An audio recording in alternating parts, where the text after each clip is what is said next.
The problem with the philosophy of Stoicism, if there can even be said to be a problem with Stoicism, is that it is easily perceived as stodgy and distant, detached and emotionless, even unkind and unempathic. Part of the reason for this is the West's increasing intolerance for Western philosophies writ large, especially those which are perceived as unenchanting or stern. In the West, we no longer seem to desire coarse language or direct instruction. Instead, we want soft, metaphorical language which is open to very personal interpretation. Your average American thinker, for example, might call Stoicism detached, and they would use that term in a bad way. But they would use the term enlightened to describe the practice of detachment in many Eastern philosophies, such as Zen Buddhism or Hinduism, even though detachment in these Eastern philosophies is the same as in Stoicism. There is no functional difference between detachment and apatheia. That's what the Stoics call detachment, other than the lack of whimsical poetry and talk of reincarnation or life in the hereafter, which is notably absent in the latter. The term Stoic is more often levied as an insult than as praise. The modern word apathy comes from the word apatheia, of course. And what do we think of someone who is apathetic? We say they do not care. We suggest that they lack compassion, that they are unconcerned with a great many things, if not with everything. But again, what do we say of Buddhists, who refer to their apatheia as detachment? We say that they are enlightened and wise, right? Stoicism, while it may be poetic in some ways, isn't poetry. It is, in a way, straightforward, straight talk, tough love maybe.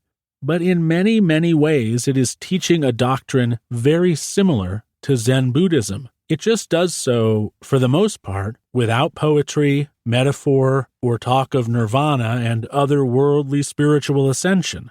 Instead, Stoicism is firm, it is direct, and the language it uses to describe its tenets are unfortunate in terms of modern adoption.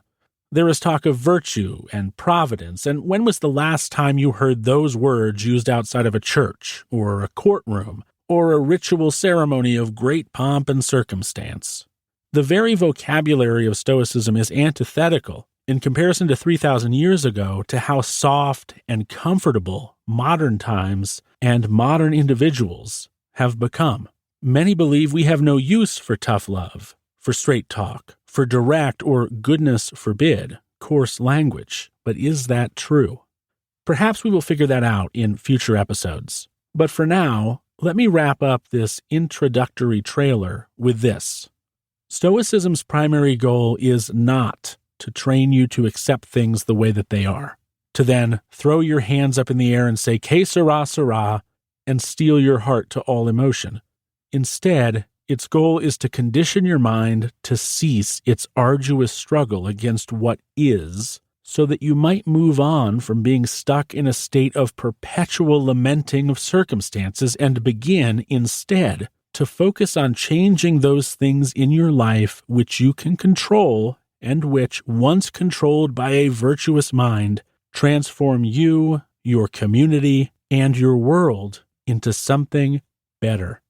This podcast breaks down the tenets of Stoicism practically, so that you can understand their purpose and begin applying them in your day-to-day life, because, frankly and honestly, you need to do so. In fact, we all need you to do so. My name is Tanner Campbell. I've been practicing Stoicism actively since 2014, and I'll be your guide on this journey through the formative Stoic texts as we try to derive an understanding of Stoicism which helps us to deploy in a practical way the daily use of its most important and most beneficial aspects. So thank you for listening. I am glad you are here, and we'll talk soon.